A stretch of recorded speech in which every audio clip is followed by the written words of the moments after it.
Hello guys, welcome back to our channel. This is me with my love episode.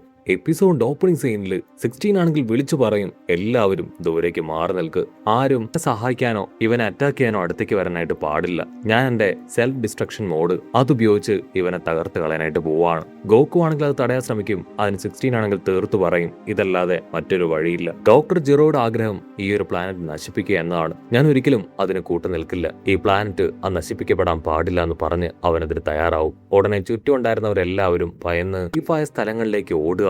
അല്പനേരം wait ചെയ്തിട്ടും അവൻ വിചാരിച്ച ആ പൊട്ടിത്തെറി ഉണ്ടാവില്ല. ആങ്കർ ആണെങ്കിൽ ചെവിയൊക്കെ പൊത്തി അല്പനേരം നിൽക്കും. അതിനുശേഷം അവനെ നോക്കും. തൊട്ടു പിന്നാലെ തെയ്റ്റനും അവന്റെ അസിസ്റ്റന്റ് ഗേൾസും നമ്മുടെ ആൾക്കാരും എല്ലാം നോക്കും. ഉടനെ മൊട്ടപ്പനാണെങ്കിൽ വിളിച്ചു പറയും, നമ്പർ 16, നീ കരുതും പോലെ ആ സെൽഫ് ഡിസ്ട്രക്ഷൻ അത് വർക്ക് ആവില്ല. ഇത് കേട്ട് അവൻ ഞെട്ടും. മൊട്ടപ്പനാണെങ്കിൽ കണ്ടിന്യൂ ചെയ്യും. ബുൽമ ഓൾറെഡി ആ കാര്യം എന്നോട് പറഞ്ഞിരുന്നു. അവൾ നിന്നെ റിപ്പയർ ചെയ്യുമ്പോൾ ആ സെൽഫ് ഡിസ്ട്രക്ഷൻ ബോംബ് അത് നിന്റെ സേഫ്റ്റിക്ക് വേണ്ടി എടുത്തു മാറ്റിവെച്ചു. 16 ആണെങ്കിൽ അതുകൂടെ കേൾക്കുമ്പോൾ ചത്താ മതിയെന്നാവും. കട്ട് ചെയ്ത ഇവിടെ മാസ്റ്റർ റോഷിയെയും ബുൽമയും കാണിക്കും. മാസ്റ്റർ റോഷി ആണെങ്കിൽ ബുൽമയോട് ചോദിക്കും, ഈ പറഞ്ഞ സത്യമാണോ? അതിന് അവള് പറയും അതെ. കട്ട് ചെയ്ത ഫ്ലാഷ് ബാക്ക് കാണിക്കും. ഫ്ലാഷ് ബാക്കില് ഇപ്പൊ ബുൽമയുടെ പപ്പ ആളാണെങ്കിൽ അവന്റെ ബോഡിയുടെ ഹാർട്ടിന്റെ ഭാഗത്തായിട്ട് എന്തോ ഒന്ന് കണ്ടുപിടിക്കും. ബുൽമയോട് ആ ഹാർട്ടിന്റെ ഭാഗം അവിടെ സ്കാൻ ചെയ്യാനായിട്ട് ആവശ്യപ്പെടും. അവൾ അവിടെ സെൻസർ ഉപയോഗിച്ച് സ്കാൻ ചെയ്ത് കാണിക്കും. ബുൽമയുടെ പപ്പയാണെങ്കിൽ ആ കാഴ്ച കണ്ട് ഞെട്ടും. ഓ നോ, ഇവിടെ ഒരു സെൽഫ് ഡിസ്ട്രക്ഷൻ ബോംബ് സെറ്റ് ചെയ്തിട്ടുണ്ട്. ബുൽമയാണെങ്കിൽ അതിന്റെ കൂടുതൽ ഡെപ്ത് ചെക്ക് ചെയ്യും. അതെ, അതൊരു ഹൈ പവർ ബോംബാണ്. ഒരുപക്ഷെ ഗോക്കുവിനെ നശിപ്പിക്കാനായിരിക്കും അങ്ങനെ ഒന്ന് ഫിക്സ് ചെയ്തത്. പക്ഷെ അത് പൊട്ടിത്തെറിച്ച ഈ പ്ലാനറ്റ് തന്നെ ഇല്ലാതാവും. എത്രയും വേഗം നമുക്കത് ഡിഫ്യൂസ് ചെയ്ത് പുറത്തെടുക്കണമെന്ന് പറഞ്ഞ് അവരാണെങ്കിൽ അത് ചെയ്യും. കട്ട് ചെയ്ത പ്രസന്റ് കാണിക്കും. ബുൽമയാണെങ്കിൽ കാര്യങ്ങളെല്ലാം ഇപ്പോ റോഷിയോട് പറയും. ഇവിടെ മൊട്ടപ്പനും അതേ കാര്യം തന്നെ നമ്പർ 16നോട് പറയും. ഞങ്ങളോട് ക്ഷമിക്കണം, ആ ബോംബ് അതിപ്പോ നിന്റെ ശരീരത്തിലില്ല. അത് കേട്ട് ആ മോൺസ്റ്റർ ചിരിക്കും. ആ ബോംബ് ഉണ്ടെങ്കിലും നിനക്കെന്നെ തകർക്കാൻ പറ്റില്ല. ഈ നിമിഷം എനിക്ക് നിന്നെ തകർക്കാൻ പറ്റുമെന്ന് പറഞ്ഞ് അവനാണെങ്കിൽ അവന്റെ കൈ വെച്ച് നമ്പർ 16 അങ്ങനെ തവിട് പൊടിയാക്കുകയാണ്. അത് കണ്ട് ബുൽമയാണെങ്കിൽ 16ന്റെ പേര് വിളിക്കും. മോൺസ്റ്ററിന് അവനാണെങ്കിൽ കലി അടങ്ങാതെ ഇപ്പോ 16ന്റെ തല അതങ്ങനെ ചവിട്ടി തകർക്കും. നമ്പർ 16ഉം ജിറോയുടെ ഒരു പരാജയപ്പെട്ട കണ്ടുപിടുത്താണെന്ന് പറഞ്ഞ് അവൻ ആ തല തൊഴിച്ചെറിയും. അത് ആ ജനങ്ങളുടെ മുൻപിലേക്ക് വന്ന് വീഴും. അവരാണെങ്കിൽ പേടിച്ച് നിലവിളിക്കും. ആ മോൺസ്റ്റർ ആണെങ്കിൽ ഇപ്പൊ നമ്മുടെ ആൾക്കാരെ നോക്കുകയാണ്. നിങ്ങൾ ടോട്ടൽ 7 പേരാണ് ഉള്ളതല്ലേ കൊഹാൻ, നീ വീണ്ടും ശ്രമിച്ചോളൂ. നിന്റെ അൾട്ടിമേറ്റ് പവർ കാണാൻ അതിന് ഞാൻ കാത്തിരിക്കുകയാണെന്ന് പറഞ്ഞ് അവൻ നമ്മുടെ ആൾക്കാരെ കൗണ്ട് ചെയ്തതിനു ശേഷം അവന്റെ പുറകിലൂടെ അവന്റെ തന്നെ ഷേപ്പുള്ള ഒരു ജൂനിയേഴ്സിനെ പുറത്തേക്ക് കൊണ്ടുവരികയാണ്. അത് കണ്ട് നമ്മുടെ ആൾക്കാരും ചുറ്റുമുള്ളവരെല്ലാവരും ഞെട്ടും. ആങ്കർ ആണെങ്കിൽ വിളിച്ചു പറയും, ആ 7 പേർ എവിടെ നിന്നാണ് വന്നതെന്ന് കറക്റ്റായിട്ട് നമ്മൾ കണ്ടു. അവന്റെ ബോഡിയിൽ നിന്നാണ് അവറ്റകൾ 7 വന്നത്. പക്ഷെ ഇത്രയും നേരവും അവറ്റകൾ എങ്ങനെ അവന്റെ ബോഡിയിൽ ഇരുന്നുവെന്ന് മനസ്സിലാവുന്നില്ല. ഇവിടെ കണ്ടുവന്ന ജനങ്ങളെല്ലാവരും ഷോക്കാവും. ഇവിടെ ടിവിയിൽ ആ ഒരു ഷോ കണ്ട ജനങ്ങളെല്ലാവരും ഭയന്ന് നിൽക്കുകയാണ്. ആ മോൺസ്റ്റർ ആണെങ്കിൽ അതിന്റെ കുഞ്ഞുങ്ങളോട് പറയും, കുഞ്ഞുങ്ങളെ അവറ്റകളെ മുഴുവൻ ഇല്ലാതാക്ക്. ആ 9 പേരും നമ്മുടെ ശത്രുക്കളാണ്. ഉടനെ ജൂനിയർ മോൺസ്റ്റേഴ്സ് അവറ്റകളാണെങ്കിൽ നമ്മുടെ ആൾക്കാരുടെ അടുത്തേക്ക് പറന്നു വരും. ഗോക്കു ആണെങ്കിൽ വിളിച്ചു പറയും, അവറ്റകൾ ചെറുതാണെങ്കിലും ഭയങ്കര പവർഫുൾ ആണ്. നമ്മൾ വളരെയധികം കെയർഫുൾ ആയിരിക്കണം ഇങ്ങനെയുള്ള സമയത്ത്. അത് കേട്ട് അജീറ്റോയും സൂപ്പർ ഹീറോ പയ്യനും ഗോക്കുവും അവർ 3 പേരും അവരുടെ പവറൊക്കെ റിലീസ് ചെയ്ത് എല്ലാവരും ഫൈറ്റ് ചെയ്യാൻ തയ്യാറാവും. അവറ്റകളാണെങ്കിൽ ഞൊട്ടിയടയിൽ നമ്മുടെ ആൾക്കാരുടെ മുമ്പിലേക്ക് വരും. അതിലൊരെണ്ണം ഒട്ടപ്പനെ നോക്കി കോക്കറിയൊക്കെ കാണിച്ച് അവനുമായിട്ട് പൊരിഞ്ഞ അട്ടികിട്ടി ബഹളം. അങ്ങനെ എല്ലാവരും ഇപ്പൊ നല്ല രീതിയിൽ ഫൈറ്റ് ചെയ്തുകൊണ്ടേയിരിക്കുകയാണ്. ആങ്കർ ആണെങ്കിൽ വിളിച്ചു പറയും, ആ മോൺസ്റ്ററിന്റെ അസിസ്റ്റൻസ് അവറ്റുകൾ ഇപ്പോ ഗോക്കുവാൻ ടീമുമായിട്ട് ഫൈറ്റ് ചെയ്തുകൊണ്ടേയിരിക്കുകയാണ്. ഏത് ടീമാണ് ജയിക്കാന്ന് പറയാൻ കഴിയില്ല. കൊച്ചു കുഞ്ഞുങ്ങളെ പോലും ഈ ഒരു സമയത്ത് സൈത്താന് അവരെ രക്ഷിക്കാനായിട്ട് കഴിയോ? അത് കേട്ട് സാറ്റൻ ആണെങ്കിൽ ഇപ്പൊ അവന്റെ വയറ്റിൽ വീണ്ടും കൈ കൊടുക്കും. എനിക്ക് ഭയങ്കര വയറുവേദനയാണ്.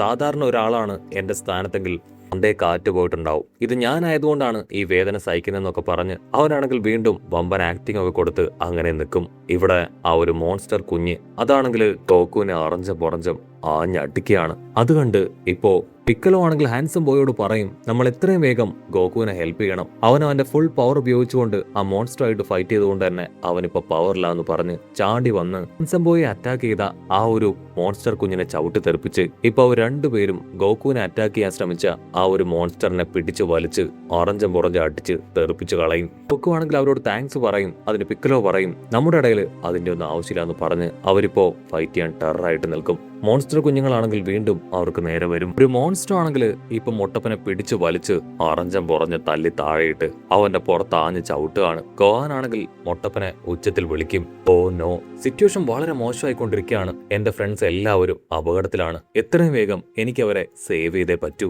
ഡ്രാഗൺ ബോൾ ഉപയോഗിച്ച് ഒരിക്കലും മരിച്ചുപോയവരെ വീണ്ടും തിരികെ കൊണ്ടുവരാനായിട്ട് കഴിയില്ല. സോ ഞാൻ തന്നെ എന്തെങ്കിലും ചെയ്യണമെന്ന് പറഞ്ഞ് അവനാണെങ്കിൽ ടെൻഷനാവും. ഇവിടെ ആ മോൺസ്റ്റർ കുഞ്ഞുങ്ങളാണെങ്കിൽ ഓരോരുത്തരായിട്ട് അങ്ങനെ തല്ലി തല്ലി താഴെയിട്ടുകൊണ്ടേ ഇരിക്കുകയാണ്.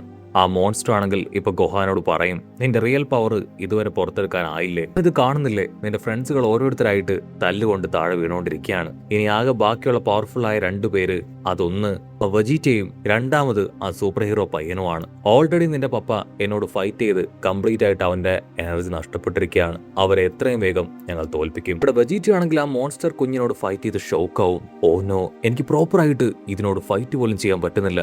ഇത് നല്ല പവർഫുൾ ആണ്. മാർഷൽ ആർട്സ് മാൻ ആണെങ്കിൽ അതിനെ പഞ്ച് ചെയ്യും. അതാണെങ്കിൽ ഇപ്പൊ അവന്റെ കൈ അങ്ങനെ ചുരുട്ടി പിടിക്കുകയാണ്. മാർഷൽ ആർട്സ് മാൻ, ഹാൻസം ബോയ്, വെജീറ്റ, അങ്ങനെ എല്ലാവരും ഇപ്പൊ അവന്റെ അടികെട്ടി ഇപ്പൊ ആ മോൺസ്റ്റർ കുഞ്ഞുങ്ങളുടെ അടികെട്ടി അങ്ങനെ താഴേക്ക് വീണ് കിടക്കുകയാണ്. ഗോകുവിനാണെങ്കിൽ അതിന്റെ അറ്റാക്കിൽ നിന്ന് എഴുന്നേക്കാൻ പോലും കഴിയില്ല. അവനാണെങ്കിൽ സോറി പറയും. ഐ എം സോറി ഗൈസ്, ഇങ്ങനെയൊക്കെ സംഭവിക്കുമെന്ന് ഞാൻ സ്വപ്നത്തിൽ പോലും കരുതിയതല്ല. ഉടനെ ഗോഹാനാണെങ്കിൽ ദേഷ്യപ്പെട്ട് വിളിച്ചു പറയും, ഓ നോ, ഞാൻ ഇനിയും ഇങ്ങനെ നിന്ന എന്റെ അച്ഛനടക്കം എനിക്ക് പ്രിയപ്പെട്ടവരെ എല്ലാം തന്നെ എനിക്ക് നഷ്ടപ്പെടും. ഇങ്ങനെ നോക്കി നിൽക്കാനായിട്ട് പാടില്ല. ഞാൻ എത്രയും വേഗം എന്തെങ്കിലും ചെയ്യണം. എന്റെ ഉള്ളിലുള്ള ആ പവറിനെ പുറത്തു കൊണ്ടുവരണം. ഇത് നല്ല രീതിയിൽ ദേഷ്യം വന്നാൽ മാത്രമേ അത് പോസിബിൾ ആവും. ആരെങ്കിലും എന്നെ ഒന്ന് സഹായിക്കുന്നു പറഞ്ഞ് അവൻ ഉച്ചത്തിൽ നിലവിളിച്ച് കരയും. ആ മോൺസ്റ്റർ കുഞ്ഞുങ്ങളാണെങ്കിൽ നമ്മുടെ ആൾക്കാരെ ഓരോരുത്തരായിട്ട് ദൂരേക്ക് വലിച്ചെറിയും. ആ സമയം വെജീറ്റ ആണെങ്കിൽ അവന്റെ വലിയൊരു പവർ ക്രിയേറ്റ് ചെയ്ത് ഒരു മോൺസ്റ്റർ കുഞ്ഞിനെ നേരെ ആഞ്ഞെറിയാണ്. പക്ഷെ അതാണെങ്കിൽ സിമ്പിൾ ആയിട്ട് ആ ഒരു പവറിനെ നോക്കി ചിരിച്ച് ആ പവർ അങ്ങനെ തട്ടി താഴെയിട്ട് ഡൈവേർട്ട് ചെയ്ത് കളയാണ്. അതിനുശേഷം ഇപ്പൊ വെജീറ്റയെ തന്നെ ആഞ്ഞടിക്കും. നമ്മുടെ ആൾക്കാർ ഓരോരുത്തരായി അടി വാങ്ങിക്കൊണ്ടേയിരിക്കും. അവിടെ കൂടി നിൽക്കുന്ന ആങ്കറും ക്യാമറാമാനും ഒക്കെ പരസ്പരം നോക്കും. നമ്മൾ ഇനി ഇവിടെ നിൽക്കുന്നത് വലിയ അപകടമാണ്, നമുക്ക് ഇവിടുന്ന് പോകുന്നതായിരിക്കും നന്നാവുക. സെയ്ത്തന്റെ അസിസ്റ്റൻസ് ആണെങ്കിൽ ഇപ്പൊ സെയ്ത്തിനോട് ചോദിക്കും, നമുക്കും എത്രയും വേഗം ഒന്ന് ഇവിടുന്ന് പോയാലോ? അതിനാള് പറയും, ഒരു കരുത്തനായ പോരാളിയാണ് ഞാൻ, ഒരു കാരണവശാലും ഞാൻ പേടിച്ചോടില്ല. പക്ഷെ എനിക്ക് എന്റെ വയറുവേദന താങ്ങാൻ കഴിയുന്നില്ല. സോ ഒന്ന് ഹോസ്പിറ്റൽ വരെ പോയിട്ട് ഞാൻ തിരികെ വരാമെന്ന് പറയും. അടുത്ത നിമിഷം അവനെ ആരോ വിളിക്കും. അത് കേട്ട് അവനാണെങ്കിൽ തിരിഞ്ഞു നോക്കും.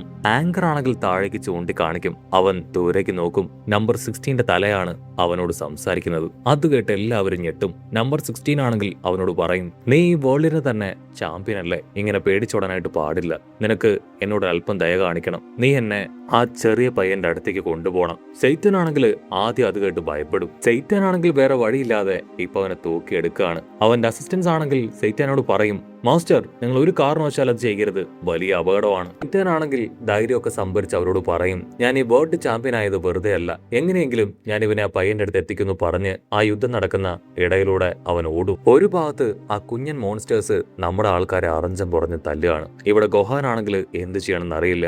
അവനാണെങ്കിൽ ആ മോൺസ്റ്ററിനോട് അപേക്ഷിക്കും, നിന്നോട് കെഞ്ചുകയാണ്, ദയവ് ചെയ്ത് എന്റെ ഫ്രണ്ട്സിനെയും എന്റെ പപ്പയും വെറുതെ വിടണം, അവരെ ഇനിയും ഉപദ്രവിക്കാൻ പാടില്ല.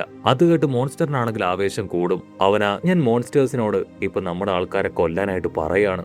അത് കേട്ട് കൺട്രോൾ പോയ ഗോഹാൻ അവനാണെങ്കിൽ ഉച്ചത്തിൽ നിലവിളിക്കും. അടുത്ത നിമിഷം സെയ്റ്റൻ ആണെങ്കിൽ 16 തല ഇപ്പൊ ഗോഹാന്റെ അടുത്തേക്ക് വലിച്ചെറിയാണ്. അത് കണ്ട് ഗോഹാനും അതുപോലെ തന്നെ ആ മോൺസ്റ്ററും ഞെട്ടും. 16 ആണെങ്കിൽ ഗോഹാനോട് പറയും, നീ എത്രയും വേഗം നിന്റെ ആ ഒരു ദേഷ്യവും പവറും പുറത്തേക്ക് എടുക്കണം. നിനക്ക് മാത്രമേ ഇവനെ ഇല്ലാതാക്കാൻ കഴിയൂ. നിന്റെ ഫുൾ കലിപ്പില് നീ ആ ഫോമിലേക്ക് മാറണം. എന്നെ ഒരു കാരണവശാലും വെറുതെ വിടാൻ പാടില്ല. ഈ ഭൂമിയെയും ഇവിടെയുള്ള ജീവജാലങ്ങളെയും എനിക്ക് ഒരുപാട് ഇഷ്ടമാണ്. അത് കേൾക്കേണ്ട താമസം ആ മോൺസ്റ്റർ ആണെങ്കിൽ അവന്റെ തല അത് ചവിട്ടി തകർക്കും. ഗോഹാൻ ആണെങ്കിൽ അത് കണ്ട് സഹിക്കില്ല. അവൻ ഉച്ചത്തിൽ നിലവിളിച്ച് ഇപ്പൊ അവന്റെ ഫുൾ ദേഷ്യം പുറത്തേക്ക് വന്ന് ആ ഒരു പവർ ലെവലിലേക്ക് എത്തുകയാണ്. എല്ലാവരും കാത്തിരുന്ന ഗോഹാന്റെ ആ ഒരു പവർ ലെവൽ പുറത്തേക്ക് വരുന്നത് കണ്ട് ആ മോൺസ്റ്ററും നമ്മുടെ ആൾക്കാരെല്ലാവരും ഷോക്കാവുന്നതോടു കൂടെ ഈ ഒരു എപ്പിസോഡും അവസാനിക്കുന്നു.